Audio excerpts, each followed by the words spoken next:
Joe. That's Italian for welcome to That's Good Sports. This is the That's Good Sports podcast. I am here with William Keyseth, and I am Brandon Perneth. In 2020, you have to add a TH to the end of your names to make it sound fancier. And Will Keys and I have decided that for this podcast to be successful, it needs more fancy.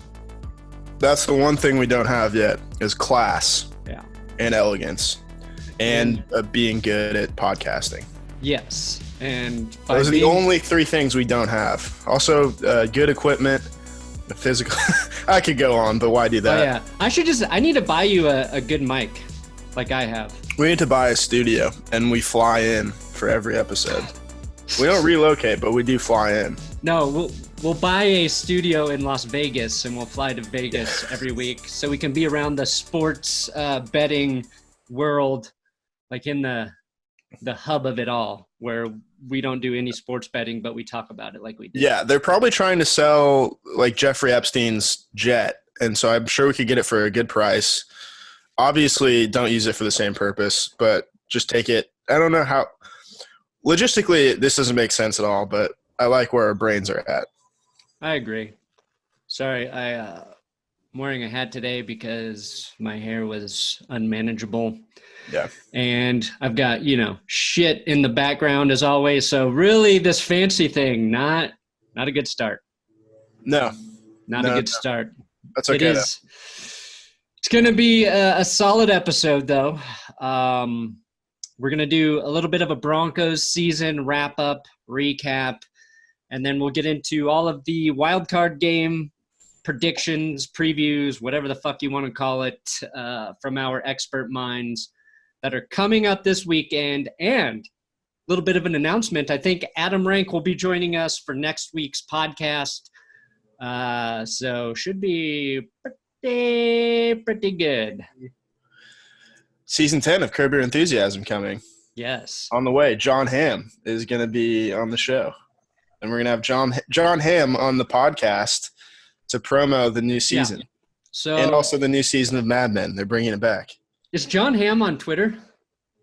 Probably. I know he used to be on Deadspin as a commenter. Oh, wow. Yeah. That's great. Well, everybody should start tweeting John Hamm. Thanks in advance for joining the That's Good Sports podcast to promote Curb Your Enthusiasm. We're so excited to hear what you have to say about the NFL. Yeah. He'll call his publicist and be like, "Did you book me for this? Did you book me for this bullshit?" He or she will probably just not remember and say yes. Yeah. Did you know that Dave Dameshek beat John Hamm in their fantasy football championship? Oh, wow. John Hamm versus good friend of our next – see, this is how we pull it off because we have Rank on the show. Rank used to be on the Dave Dameshek football podcast. Dave Dameshek beat John Hamm in their fantasy football league championship. That's 2 degrees of separation right there. We get John Hamm on the show. Pretty easy, honestly. Easier than I thought it would be. That's yeah. That's a big that'd be a big get for us. Which leads to me doing the John Hamm impression to his face. Yeah. Can you give everybody just a little taste again, Will? Why would John Hamm come on the podcast? And the choice to come on any sports podcast. It starts to sound too much like Barack Obama, but maybe. We're going to do an All or Nothing parody one of these days. Probably when All or Nothing comes out. Yeah.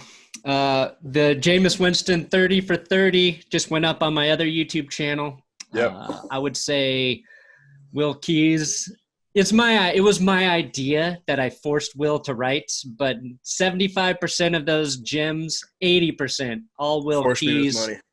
All Will Keys banging that shit out for me. Yeah, you only did the idea, the part of the writing, the editing, pulling the clips, all the easy stuff, sharing it to rendering it. It's just like I had the idea, but I delegated you to craft the idea. So much easier than crafting it yourself, Right. That's the hardest thing. By this, the last 4 weeks of trying to write football jokes that you've been just pounding all season long already. Yeah. I'm just like, how many fucking ways can we make fun of Jameis Winston for starting the game with an interception? Or what else was this year? I mean, we've done Phillip Rivers kids jokes for 3 straight years, so that's that's easy to force in. Obviously just like Phillip Patrick Rivers Dolphins stuff, Dolphins, horsecock lock.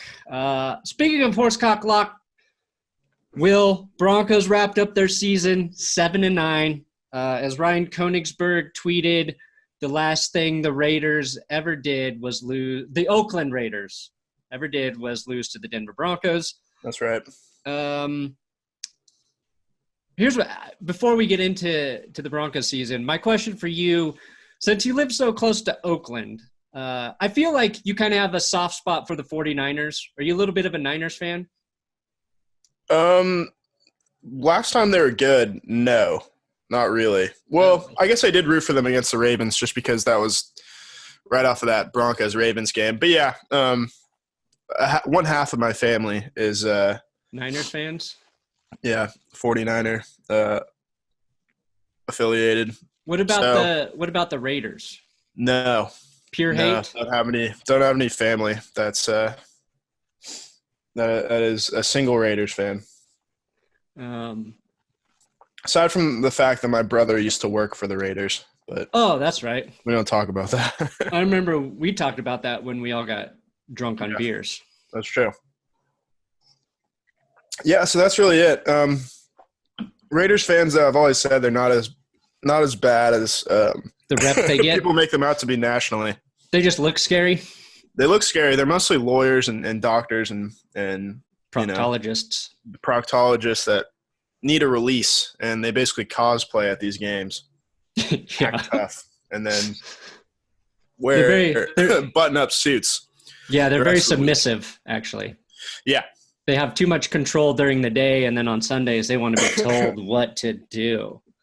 That being said, I'm sad that they're moving to Las Vegas. Yeah, I don't know. I'm kind of excited to go to a game there, I think. The stadium's right next to the Strip, so it's really convenient for that. Oh, yeah, the Broncos might be playing in London this next season, and already got Broncos Europe trying to get me to go to London. As did I. Maybe that will happen. Maybe we'll do that, though. Yeah, I mean, I can't see why not. I know my way around the British Isles. You should go. We'll have legions of adoring fans. We'll do a live podcast on Radio Row at the Super Bowl. The London's not at the Super Bowl. Oh, it's not? Okay. That'd be cool, though, to do a London. Maybe that's how they should do the international. Yeah, and we do it all in British accents. Yeah. Whatever. Great idea. And the most important part is we wouldn't have to wake up early to watch the game. No, it'd be right on time. Yeah. Right on time. So that way we can drink. All right. So the Broncos did beat the Raiders 16-15 in a game where all of the big calls went against the Raiders, which was very nice to see. Yeah. They missed a field goal. They just did. They got in their own way. Drew Lock, 4-1 as a starter, right? He was the least sacked Broncos quarterback, not just this season, but over like the last lots of seasons, probably since Peyton Manning. I think his sack rate was like 3.3% or something. But if you were somebody who wasn't watching him play and just looked at his stats, you would go, he looks like every other Broncos QB that they've had, right? Like his stats outside that Texans game, not super impressive. But didn't turn the ball over though. That's one big stat that stuck out. Yeah, never fumbled. No fumbling. Didn't throw a pick the last 2 games. Never threw multiple interceptions in a game. That's important. Yeah, so less sacks, fewer turnovers, and can extend plays, has the big arm. So if you watch him, like, you notice those things, and I think that's like why Broncos fans are so excited about Drew Lock. Because the production, I think, will get there at a consistent sort of rate, but it's just like when they say the eye test thing, that's kind of Drew Lock's a really good example of that so far, and it's a small sample size, but I think it's Broncos fans have a reason to be very optimistic about what he can do as he sort of learns to play quarterback. Yeah, absolutely, and we really saw the offense flourish. As far as play calling, I thought was a little too predictable at the end of the season, aside from some pretty cool plays like that option on 4th and 1 against the Lions, right. And that shovel pass to Deshaun Hamilton. I thought, they got creative, but at the same time, their sequencing was a little off. It felt like you knew that they're running inside on every single 1st and 10, and that kind of put them behind the 8 ball a little bit. But aside from that, we got to see the playbook open up because there's a quarterback that was athletic enough to really run those plays that, Joe Flacco and Brandon Allen did to an extent. He's more athletic than Joe Flacco, but obviously Locke is the most, like, the quickest and the most spry of them all. Yeah, I think, like, after – you already mentioned this, but thinking about kind of how the 49ers have had success, I think a thing the Broncos are definitely going to try and target this offseason is getting another dynamic running back into the mix. Yeah. And you saw him even use like Devontae Booker more the last few weeks, and he was like decent, He's a decent back there. Receiving back, yeah. I don't expect that they'll keep him, but no. But I think they need somebody who, because Philip Lindsay, I think I read that he's going to be working with Christian McCaffrey this offseason to improve his receiving game. They're going to say improve his whiteness. But Royce Freeman's like the guy they threw to more, but he's not like a great. Yeah, he's not really a guy that you want in open space if you could choose up three. Yeah, he's the guy you want running like between the tackles or inside. Yeah, and he hasn't been as good at that as he was last season, I think. Yeah, so it's Lindsay. Neither Lindsay or Freeman feels like the full package yet, and that's not to say that either guy can't get there. I really think Philip Lindsay could be that. We're talking about a guy that's run for 1,000 yards in back-to-back seasons. Right. They really tried to take away that 1,000 yards at the end, but yeah, they tried their hardest. But like, you just want somebody who, when they're in the backfield, you have to fear he can beat you on the run or in the pass game, or somebody's just like, I don't know. I'm thinking kind of with San Francisco, like Raheem Mostert just became like a touchdown machine for them. And so they had Mostert, they had, McKinnon got hurt again. There's Matt Breida. And I think Breida's a restricted free agent, I believe. Oh, okay. Yeah. So there's some familiarity there, but Yeah. That's a piece I think the Broncos will look to kind of add, in addition to possibly another wide receiving target. I think definitely another wide receiving target. Offensive, although, you got to give it up for Deshaun Hamilton on the way he played the last 2 games. Really salvaged what was a disappointing season otherwise. Yeah, I mean, Drew Lock just threw him the ball a ton, and he's looking like the guy we thought he might be.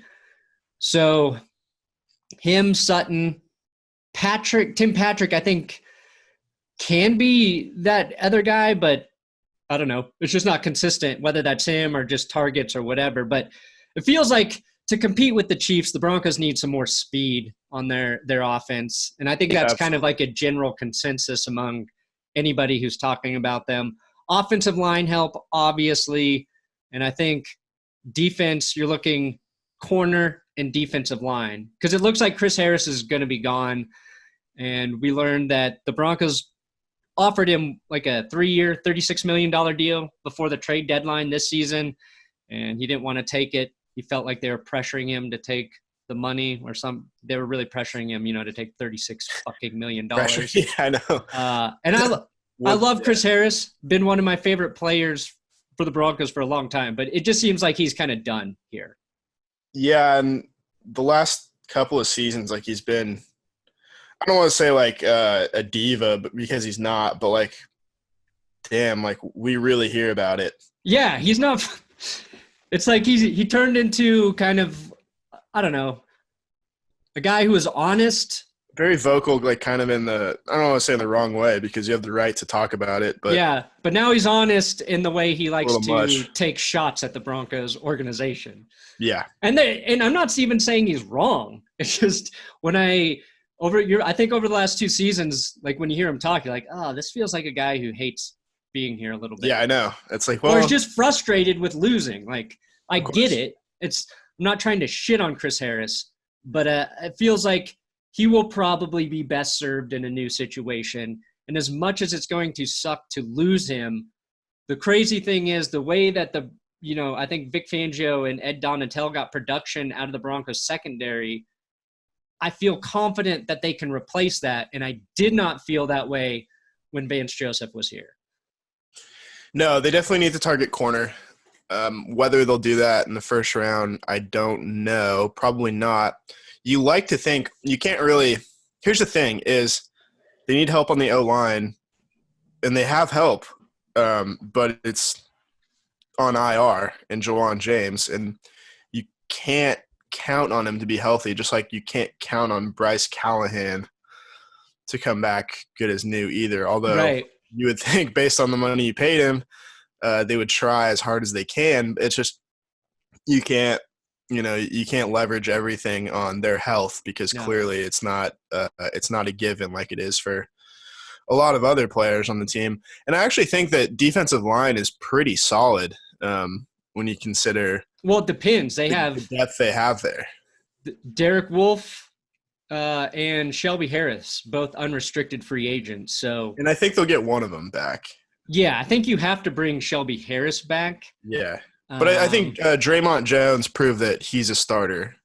Yeah, no, he started to look really solid. I don't think Mike Purcell's going anywhere. He played well really all season. Yeah. Obviously, he was a big reason why the defense turned around after that Jaguars game. So, I mean, there's it's like I feel like defense, they're going to just they're going to find guys. And even I think a story is that's maybe under the radar a little bit. The coaching of Isaac Yiadom. Like, he looked horrible at the beginning of the season. Yeah. Felt like they stuck with him too long. And then he earned his way back into being basically like a starter at corner. And he played better. Like, not perfect, but I think it just speaks to they're going to coach players properly and get the best out of them. So, again, I don't think any of us felt that way when Vance Joseph and Joe Woods were, running the defense. Yeah, and you should get Devontae Bosby back, who looked really good before he got hurt in, I want to say week 5. So, and I think there are definitely corners they can draft. Bryce Callahan's injury compared to like Juwan James, a little bit different because it seems like – because he had a screw put in his ankle and it never healed right.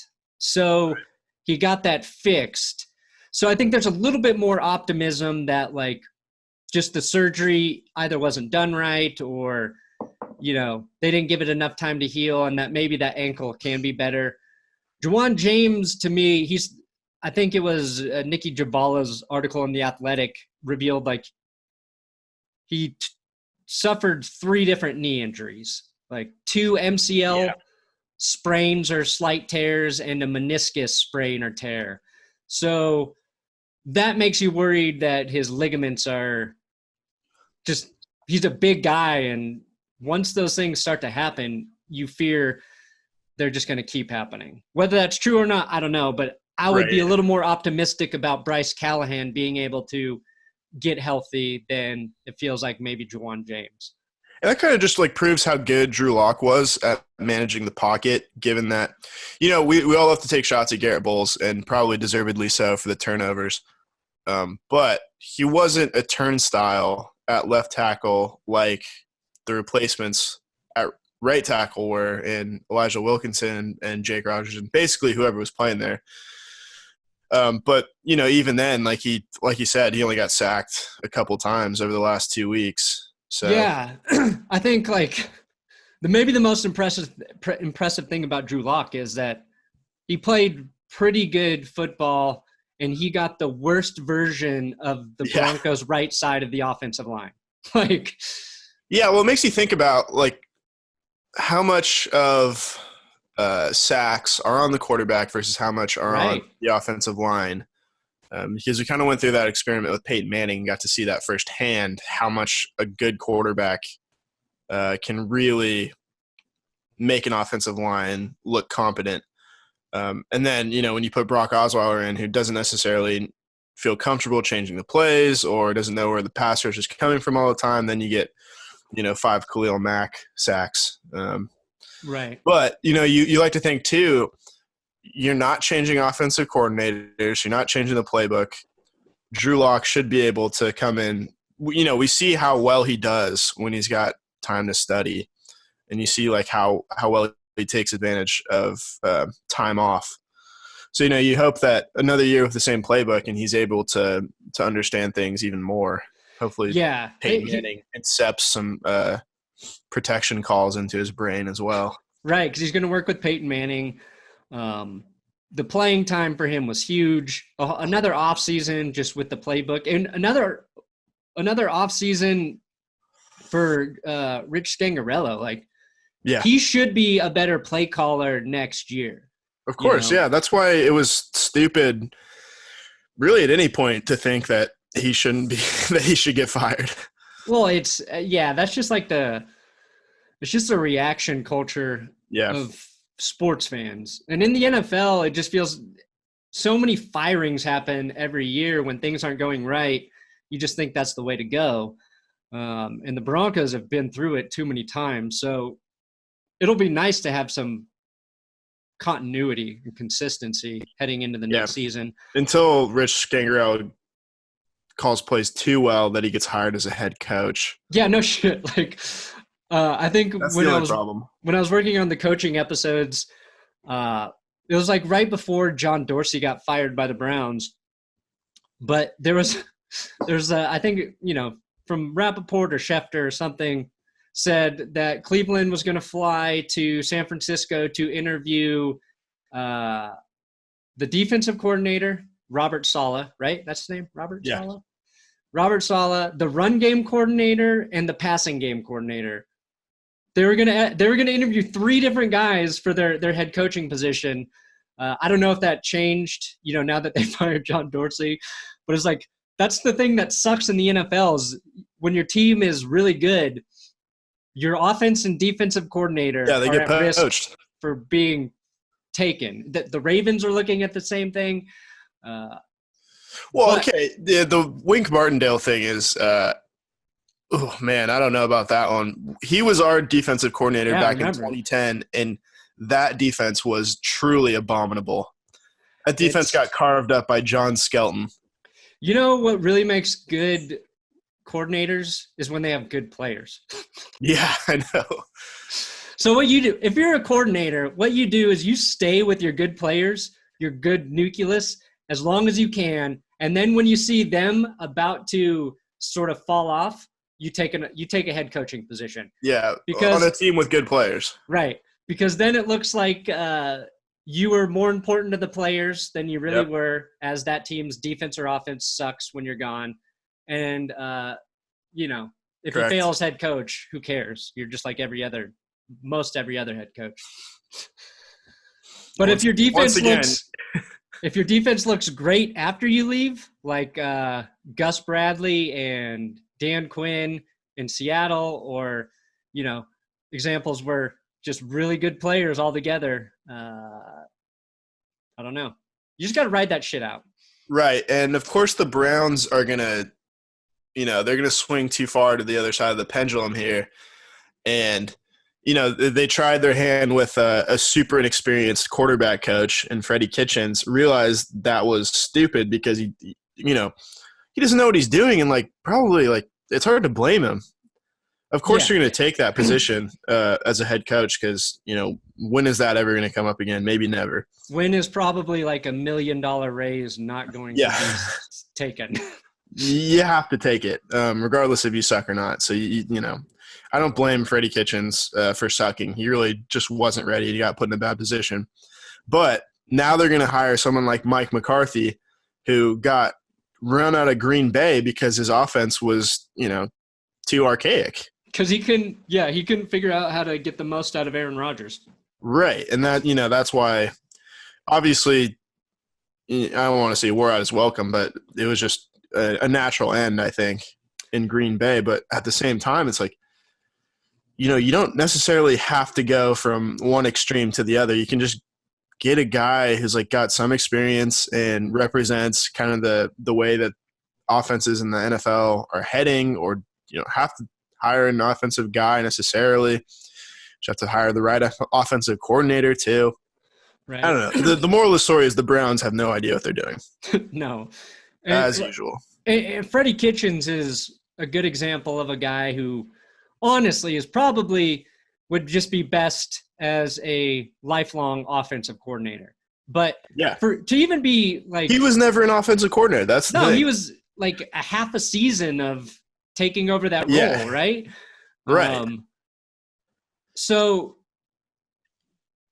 if given the time to be an offensive coordinator for a few years, then I think you can get a better gauge on whether he would be a good head coaching candidate.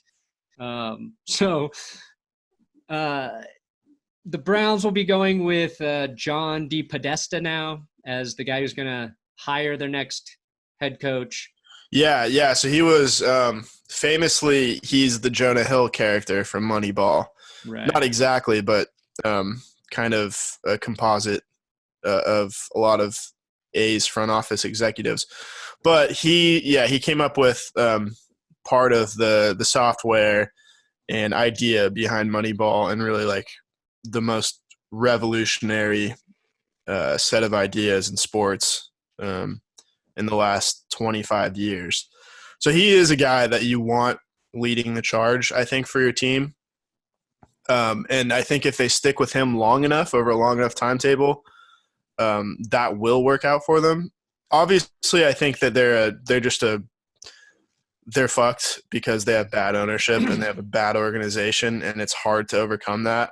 For a sustained period of time. It's like, you see the Redskins make the playoffs a couple times a decade, but at the same time, like you don't see them go back to back because organizationally they're just not that consistent, and they're too flawed kind of from the core. And the teams that you see with long-term success all have really good ownership. Yeah, and that's like the biggest fear with the Broncos situation right now. Right. And because it's the top, so everything trickles down from there, just like in economics. And if your owner is bad, they're going to make shitty decisions over and over again. Whether that's hiring the wrong people or not giving who could possibly be the right people long enough to, turn your franchise around or whatever. And that's why, like with Jacksonville, them keeping Doug Marrone, I know they got criticized quite a bit for that, but like to me, that makes more sense than trying to bring in another coaching staff. They did make a change in getting rid of Tom Coughlin, which seemed like the right thing to do once we learned how much he was finding players for bullshit because he's an old man. But yeah, and that's the thing. If you have identified Tom Coughlin as the problem, and you've seen Doug Marrone have success as a coach with a flawed roster, to say the least, wouldn't you want to give Doug Marrone the chance to work without that shadow hanging over his head? Because we've seen him do a pretty good coaching job, and in Buffalo and in Jacksonville, which are two notoriously tough places to win. Yeah. But you want to talk about these playoff games? Mm-hmm. I would love to.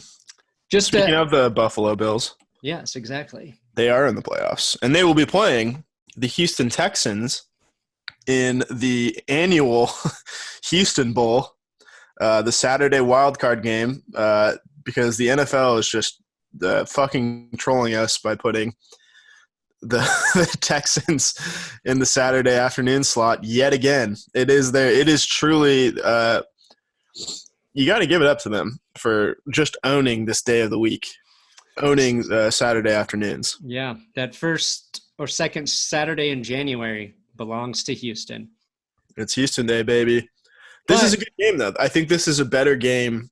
I don't think it will be a beautiful game to watch necessarily because the Bills don't play gorgeous-looking football. I think it might be ugly, but at the same time, I think it will be a fairly evenly matched game. Both teams are really, really competitive. This is a toss-up, and Houston, they're 2.5 point favorites, and they're at home, so they're really not favored. It's Vegas's best guess, and I don't know. It's the Bills' defense obviously proved that they are legitimately one of the best defenses in the league. Josh Allen this season has improved enough to make Buffalo competitive. And like the Patriots, the Bills, they benefited from a very easy schedule, specifically through the first half of the season, which has led me to believe if you can have a really easy schedule, it is a good thing in the NFL. And that at the end of the season, if you could just play basically two tough teams at the end of November and December to prepare yourself for the playoffs, that is the best way to get in. That way you get like an extended preseason. Really helps your team come together if they're winning against shittier competition. A lot of people are like, oh, you got to play good competition all year. Bullshit. Play the easiest fucking schedule possible. Two tough teams in December. You're ready to go. Well, I mean, the Patriots are living proof that strength of schedule does not matter in the playoffs. Yeah, of course. Exactly. Then they always get easy matchups in the playoffs too. So hard always. To say. If only we could all play the Jaguars in AFC title games. If they had to play a good team in the playoffs, like the Broncos or the Ravens, they lose. But they play the Chiefs. The Chargers, the Chiefs. They win. Notorious teams that never won a playoff game. I'm surprised they don't just get like the Bengals in the playoffs somehow.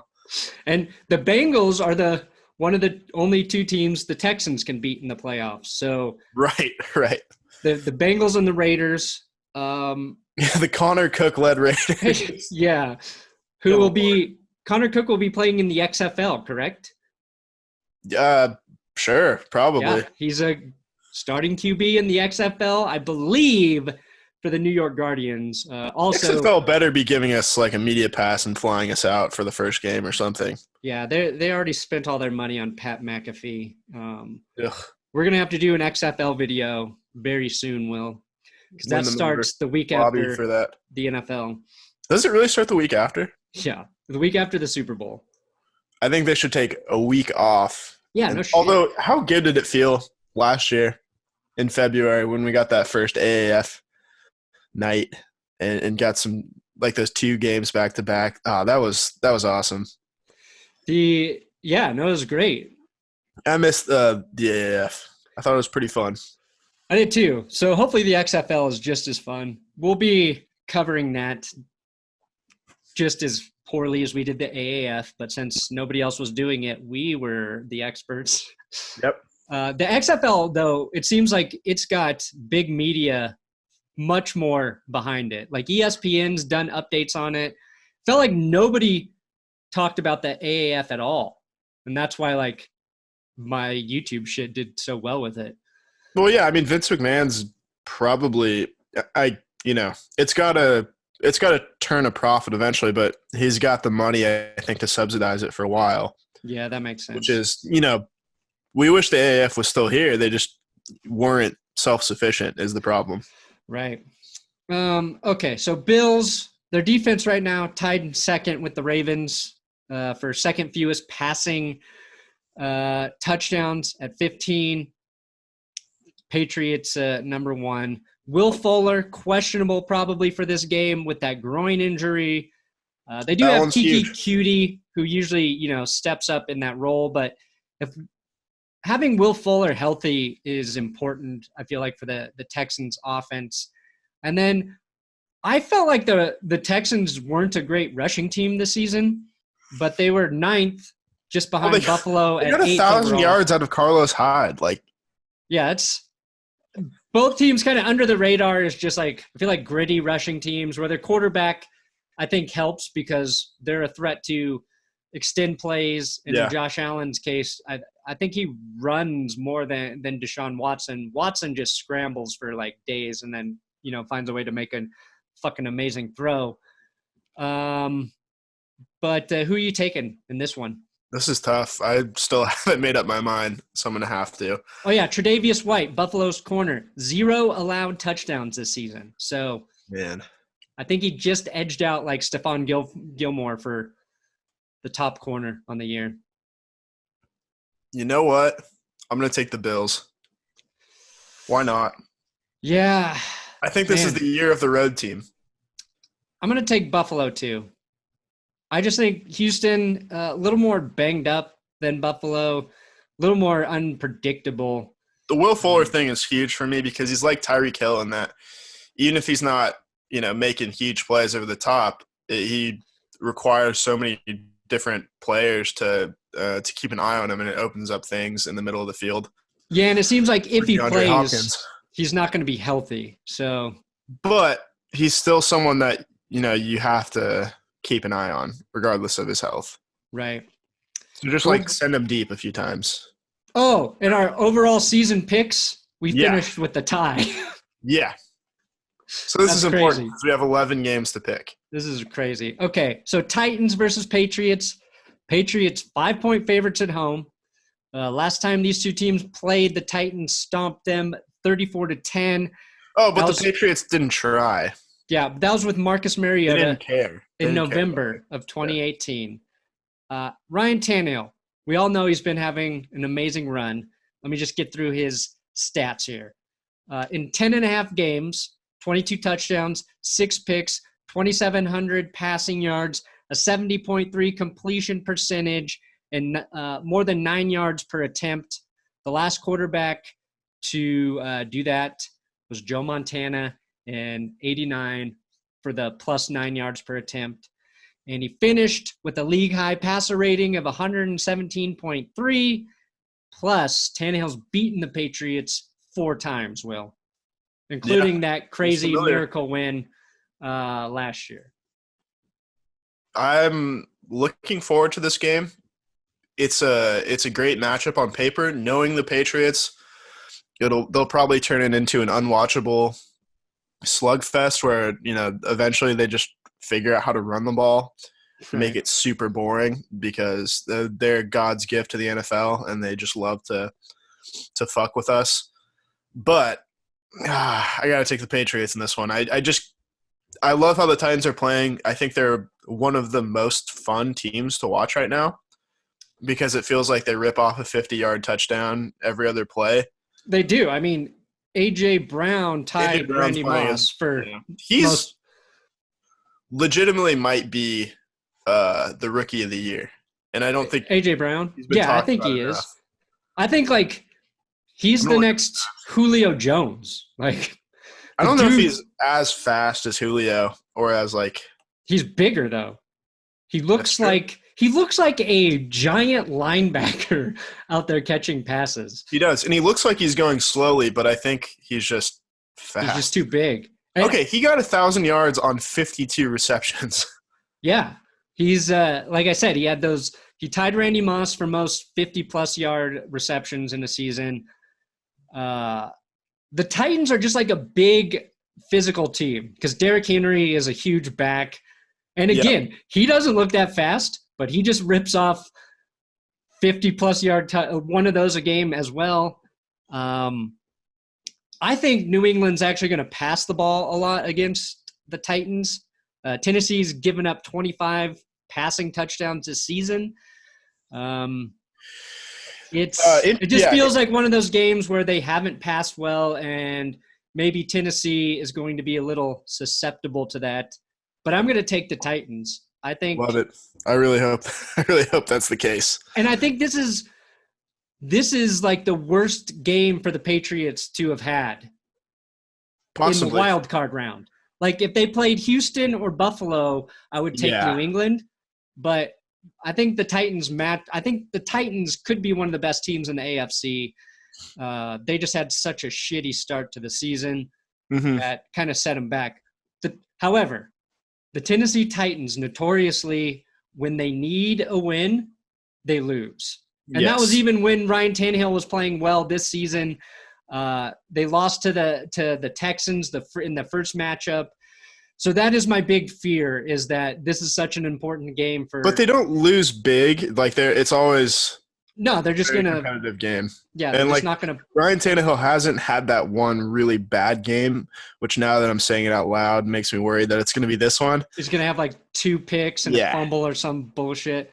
I just want a competitive Saturday night game to watch with the boys and just hopefully see some more 50-yard bombs to A.J. Brown and some nice Derrick Henry runs. Yeah, I just want to see the Patriots defense get gashed.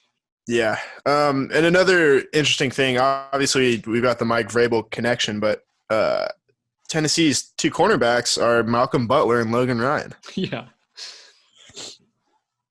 So we got a lot of Patriot connections there. A lot of connections there. Julian Edelman hasn't been himself. He's been a little banged up. Yeah, notoriously. We talk about like how everybody's talking about how Tom Brady doesn't have anyone to throw to this year. It's like, well, those are the same people who think Julian Edelman's a Hall of Famer. So you got him, Mohamed Sanu, a guy they traded for, who is supposed to be one of the best wide receivers on the market. Should have got spoiler. You should have gotten Emmanuel Sanders, but John Elway was wise enough to deal him out of the conference. Yep. If Sanders was there. Game over. That'd be bad. Yeah, thank God. And you got a first-round wide receiver there who's honestly like he's played pretty well for a guy that came off of IR halfway through the season. It's just been like one of those things where Brady's not playing as well, so he's missed more throws than he usually does. And because there are different wide receivers and young wide receivers, they've been like dropping a ball every now and then. Yeah. Basically the same thing all other fucking teams deal with. Right. The problem that I've heard is that I take it back. He's got 2 touchdowns. I thought whenever Brady misses, it's the receiver's fault. Of course, yeah. It's because they ran the wrong route. But the thing is, Brady is not comfortable enough with these new wide receivers to run the no huddle, which is, their death offense. Right. That's how they put you away. So that's big because they're such a rhythm offense. They don't just create big plays out of nowhere usually. It's wearing out the defense and being able to keep them from substituting. And if you can't do that, like that's really a problem for them. To which I say, too fucking bad. You should have taught them how to do that. Yeah, too bad. You had one of the easiest schedules ever this season. Your special teams, outside of having some kicker issues, played better than I've seen any special teams unit. And you had an amazing defense. And you can only get a wild card. And you had a chance to get a first-round bye. You had a chance to get a first-round bye, and you lost to the Miami. Single worst roster in the NFL this season. The Dolphins, man. I think that game was so margin. Good. It was. I was gonna take a break and not do a video Sunday night because we had like family over and been a long season. And then that happened. I was like, "Fuck me! I got to talk about this now." I have to. All right, so you take Patriots, I take Titans. Then we've got Minnesota Vikings versus New Orleans Saints.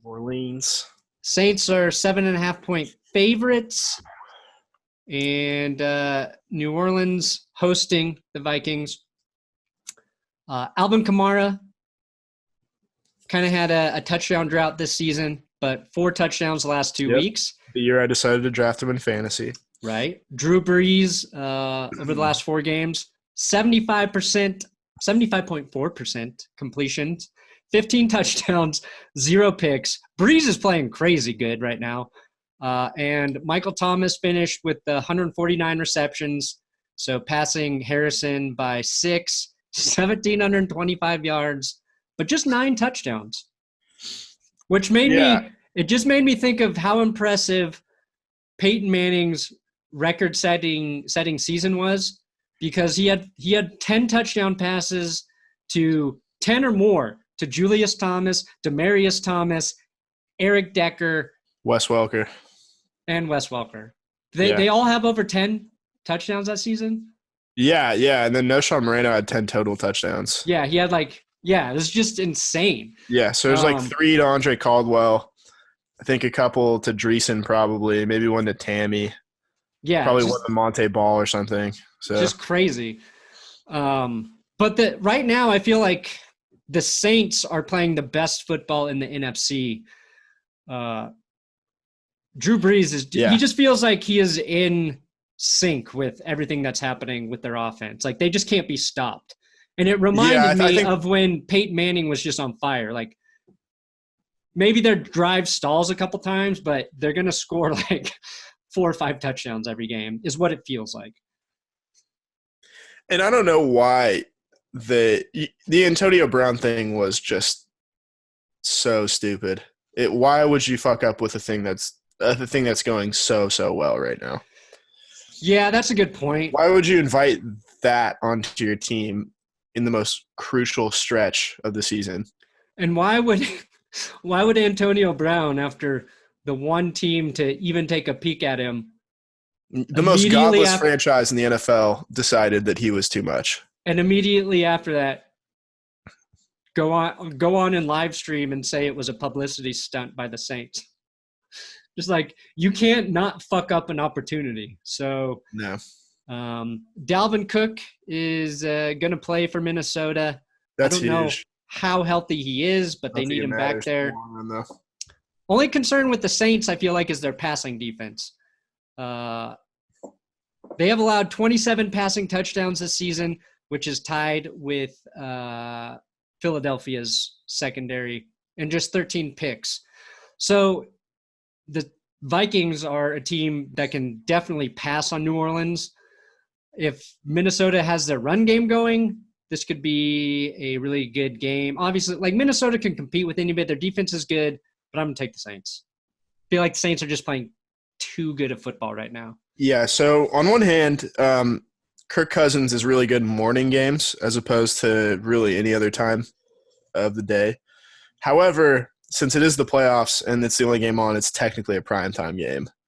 Ooh. So, if it would be funny if they just moved this game to Monday night for some reason. But no, I think this is the easiest game to pick for me. I'm taking the Saints. Wow. All right, we both got the Saints. The last game is the Seahawks and Eagles. Seattle on the road, 1.5-point favorites. Both of these teams, they're both really injured. They're both banged the fuck up. Seattle, surprisingly, giving up the most passing yards per game for any of the teams in the playoffs, 263.9 yards, but have allowed fewer passing touchdowns than the Saints. Jadeveon Clowney and Dwayne Brown both dealing with injuries. Not sure if they're going to play at this point. Seattle won the first game 17-9, but they had 129 rushing yards in that game from Rashad Penny, who is on IR with Chris Carson. Marshawn Lynch is back. Probably won't get any delay of game penalties this time around for the Seahawks.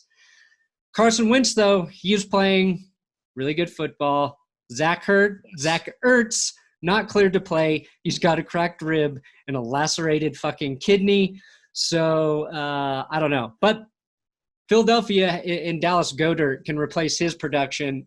It's just one of those games that probably will end up being the best game of all of these, but I expect the least from it. I think it's going to be one of those – it's going to be basically like that Eagles-Bears game last year where it wasn't really a good game.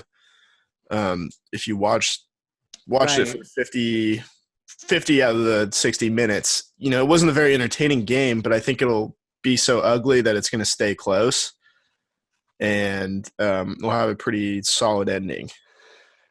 Yeah, it's like Philadelphia, I think, is just grateful to be in the playoffs.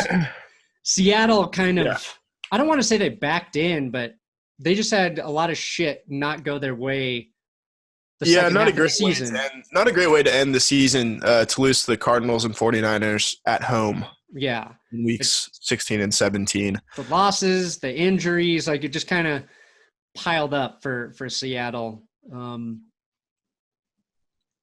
When they looked like they could be maybe one of the best teams in the NFC earlier in the year. Oh, God, help me.